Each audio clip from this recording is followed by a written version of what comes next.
सौभाग्यशाली गुरुमुखों, श्री प्रेमी महात्मा जी का सत्संग अहमदाबाद कुटिया के शुभ मुहूर्त पर ये सत्संग फरमाया था।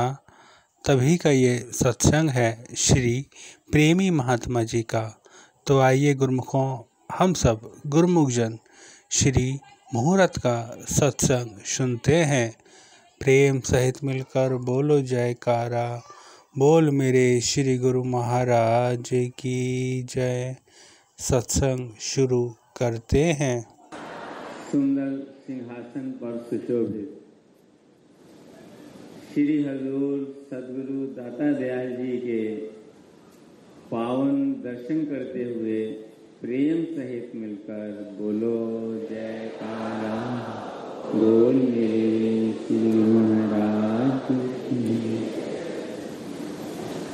अहमदाबाद के प्रेमियों की सुनी जो प्रेम पुकार, श्री सदगुरु कृपा करी और आन दिया दीदार।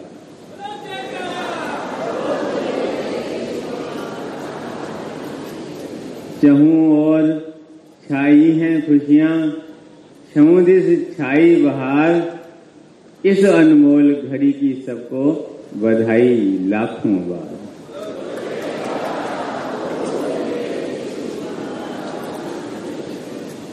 अभी अभी आप सब गुरुमुखों ने परम पावन वचनों में श्रवण किया। साध संग में चांदना, सकल अंधेरा और सहजो दुर्लभ पाइए सत्संगत में ठोर।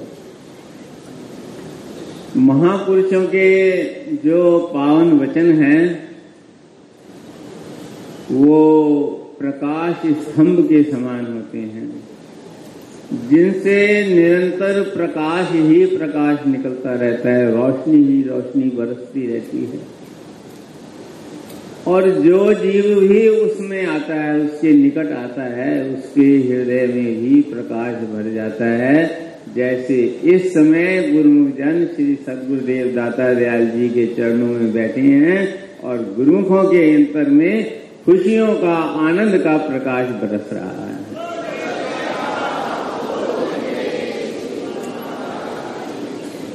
आगे वर्णन करते हैं कि सहजो दुर्लभ पाइए सत्संगत में ठोर। हर कोई सत्पुरुषों की सत्संगत में नहीं पहुंच सकता। शास्त्रों में वर्णन आया है, शैले शैले न माणिक्यम मोक्तिम ना गजे गजे, साधवो नाही सर्वत्र चंदनम ना वने वने। वर्णन करते हैं कि हर पर्वत पर मणियां नहीं प्राप्त होती और हर हाथी के मस्तक में मोती नहीं होता। हर वन के अंदर चंदन का वृक्ष नहीं होता। ऐसे ही हर व्यक्ति को सत्पुरुषों के सत्संग का ऐसा सौभाग्य प्राप्त नहीं होता जैसा आज आप सब गुरुमुखों को प्राप्त हो रहा है।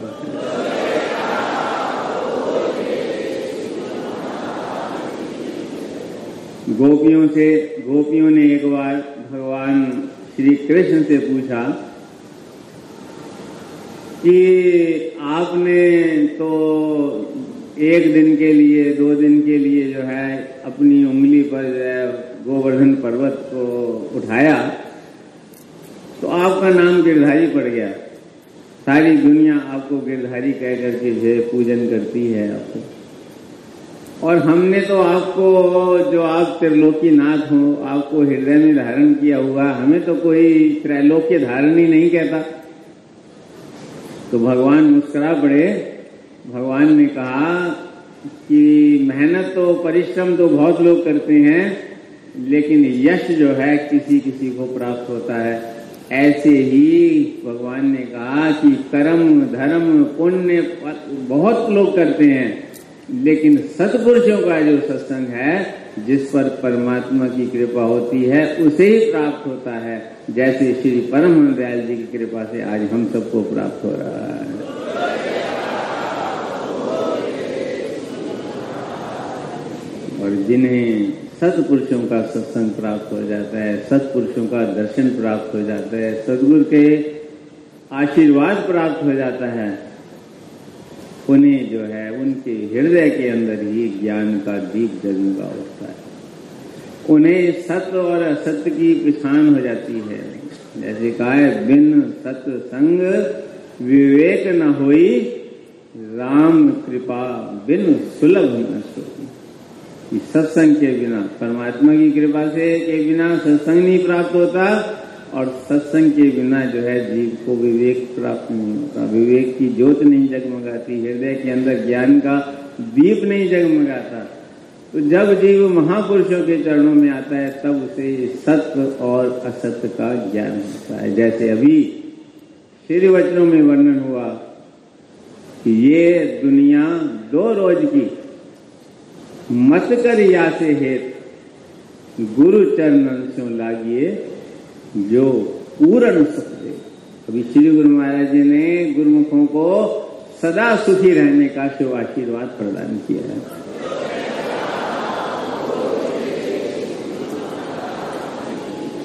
फरमाया कि गुरुमुख ही सुखी रह सकते हैं। वाणी वर्णन है, गुरुमुख सुखिया मनमुख सुखिया, क्योंकि गुरुमुख जो है गुरु चरणन सो लागे, वो गुरु के चरणों से लगे रहते हैं, गुरु के चरणों से जुड़े रहते हैं।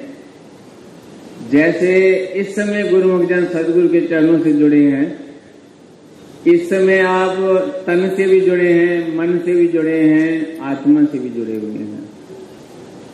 और उन्होंने हमें जो भक्ति के नियम बना कर दिए हैं, श्री आरती, पूजा, सत्संग, सेवा, सुमरन, ध्यान, ये ऐसे नियम हैं, और 2 घंटे का भजन, जो गुरुमुख कहीं भी रहे, दुनिया के किसी भी कोने में रहे, अगर वो भक्ति के नियमों की पालना करता है, अगर वो 2 घंटे भजन करता है, यानी सदगुरु के वचनों की पालना करता है, तो वो हर पल हर क्षण दुनिया के किसी भी कोने में वो इसी प्रकार तन से, मन से, आत्मा से जुड़ा हुआ है, जैसे इस समय गुरुमुख जन जुड़े हुए हैं और सदगुरु का दर्शन और शिव आशीर्वाद प्राप्त कर रहे हैं।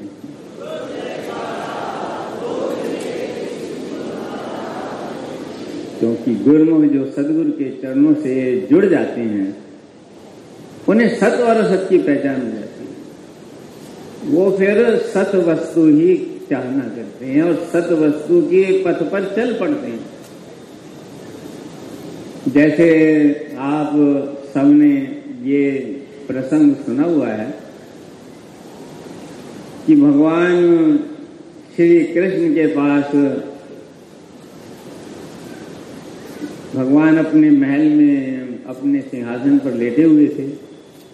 अब भगवान तो अंतर की सब जानते हैं, अब क्या होने वाला है, वो भूत भविष्य और वर्तमान सबको जो है उनसे तो कुछ छुपा नहीं है, न जीव के अंतर का छुपा है, न जीव के बाहर का छुपा है। हम आते हैं तो गुरु महाराज से कभी कभी बेनती करते हैं, वैसे तो मोस्टली गुरुमुख जन यही बेनती करते हैं कि गुरु महाराज जी भक्ति का दान दो, नाम जपने की शक्ति दो, सेवा करने की शक्ति जो गुरुमुख भी निकट आते हैं सदैव यही प्रार्थना करते हैं। लेकिन कभी कभी कोई दूसरा कुछ भी मांगता है, वो कहते हैं कि जो भाई देने की ताकत रखता है तो वो ये समझने की ताकत भी रखता है कि आपको किस चीज की जरूरत है। इसलिए सदगुरु के चरण कमलों में जब आओ तो बस उसका दीदार करो। उनके दर्शन में इतनी ताकत है कि वो जीव के अंतर बाहर सब कुछ पूर्ण कर सकती है, कुछ मांगने की जरूरत नहीं। वो तो जानते ही है ना हमें क्या जरूरत है। तो वो इसी प्रकार जो भगवान तो जान रहे थे कि अब क्या होने वाला है, तो भगवान ने जो है देखा तो थोड़ी देर में जो है दुर्योधन भगवान के कमरे में जो है एंटर किया। उसने भगवान ने पहले से ही जो पता लग गया कि दुर्योधन आने वाला है, उन्होंने चादर अपनी जो है मुंह पे डाल ली कि जैसे सो रहे हैं। अब भगवान तो कभी सोते नहीं है ना, भगवान ही सो रहे हैं तो दुनिया का क्या होगा। तो वो आया और जो है सिराने के तरफ एक कुर्सी पड़ी थी, उस पर बैठ गया। अब थोड़ी देर में अर्जुन आया तो उसने भगवान के चरणों में प्रणाम किया। जो अहंकार है आदमी को पहले ऊपर बिठाता है और फिर ऊपर से नीचे गिराता है, क्योंकि जितने ऊंचे से गिरेगा उतनी तो ज्यादा चोट लगेगी। तो अहंकार आदमी को पहले ऊंचाई की ओर, तो अहंकार हमेशा नीचे नहीं बैठने देता। वो आया तो कुर्सी पे बैठा, और अर्जुन तो भक्त था भगवान का, तो वो उसने भगवान के चरणों में पहले नमस्कार किया और चुपचाप चरणों में फर्श पर बैठ गया। अब भगवान तो लीला करने वाले थे। जब वो बैठ गया 2 मिनट बाद भगवान ने अपने मुंह से चादर उठाई और उससे पूछा, अर्जुन कैसे आए? एकदम से दुर्योधन बोला, महाराज पहले मैं बैठा हूं, पहले मेरे से पूछो मैं कैसे आया। तो भगवान ने कहा, भी देखो मेरी जो दृष्टि है वो तो जो है अर्जुन पर पड़ी है, और आप दुर्योधन ने कहा मैं युद्ध में सहायता मांगने आया हूं, और अर्जुन ने बोला मुझे भी सहायता चाहिए भगवान की। तो भगवान ने कहा कि देखो मैं तो जो है मेरे पास जो भी आया मैं उसे खाली नहीं भेजता। जैसे हम रोज पढ़ते भी हैं, दर पर भले बुरे सब आवे, इच्छा पूर्ण होकर जावे, रोज पढ़ते हैं ना। तो ये भी कल्प वृक्ष दरबार है। श्री गुरु महाराज जी, श्री तृतीय पातशाही जी महाराज के वचन है कि श्री अनंतपुर दरबार कल्प वृक्ष दरबार है। कल्प वृक्ष का अर्थ है कल्प वृक्ष के न्याय आकर जो संकल्प करोगे वो पूर्ण होगा। तो वो साथ में समझाते थे, वे माया मांगोगे माया मिलेगी, लेकिन माया का प्रभाव भी तो साथ मिलेगा। इसीलिए तो उनके चरणों में जब हम आते हैं, जैसे गुरु महाराज के चरणों में बैठे हैं, तो उन्होंने बता दिया कि दुनिया का क्या प्रभाव है और भक्ति का क्या प्रभाव है। अगर जो है दुनिया की चाहना करोगे 2 पल का सुख होगा और उसके बाद दुखी दुख है, लेकिन गुरु के चरणों से लगोगे, गुरु की चाहना रखोगे, गुरु की भक्ति की चाहना रखोगे, तो अनंत सुख, जो पूर्ण सुख दे, उसके बाद कुछ नहीं, दुख कोई चीज रहती नहीं है, पूर्ण सुख की प्राप्ति हो जाती है। तो ऐसे ही जो है श्री गुरु महाराज जी फरमाया करते थे कि माया मांगोगे तो माया मिलेगी, लेकिन माया का प्रभाव जो है 84 लाख योनियों का दुख वो भी प्राप्त होता है साथ में, वो साथ ही मिलता है। लेकिन जो भक्ति मांगता है तो उसे भक्ति मिलती है, और खाली भक्ति नहीं मिलती। श्री गुरु महाराज फरमाया करते थे, जो भक्ति मांगता है उसे भक्ति मिलती है, भक्ति के साथ हम भी मिलते हैं।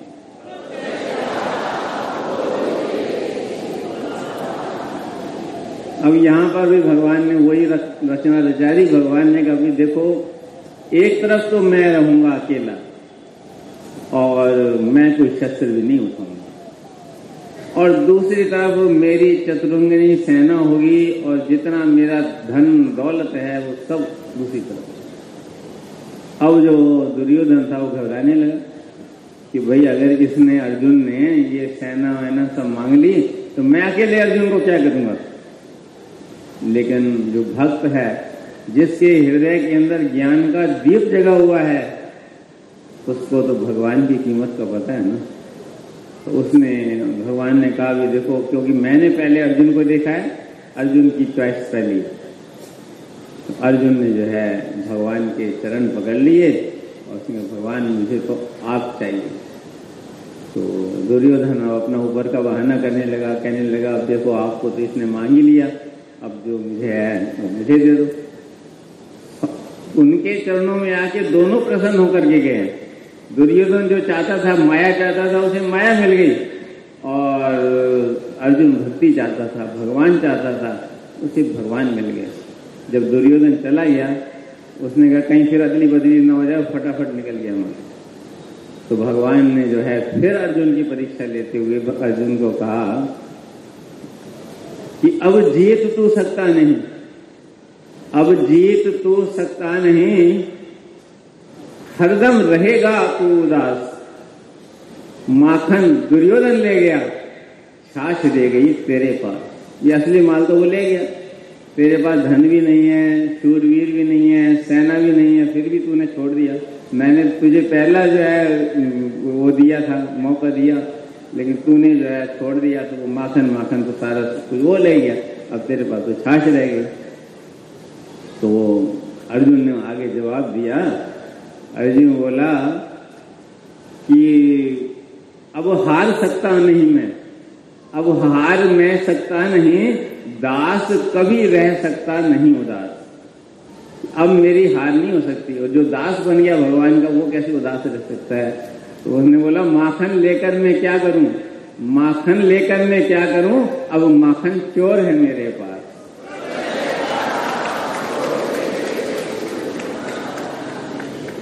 तो उसने जो है इतना बड़ा निर्णय करना साधारण बात नहीं है कि उनके पास ना उस समय राज्य था, ना उनके पास सेना थी, ना उनके पास धन था,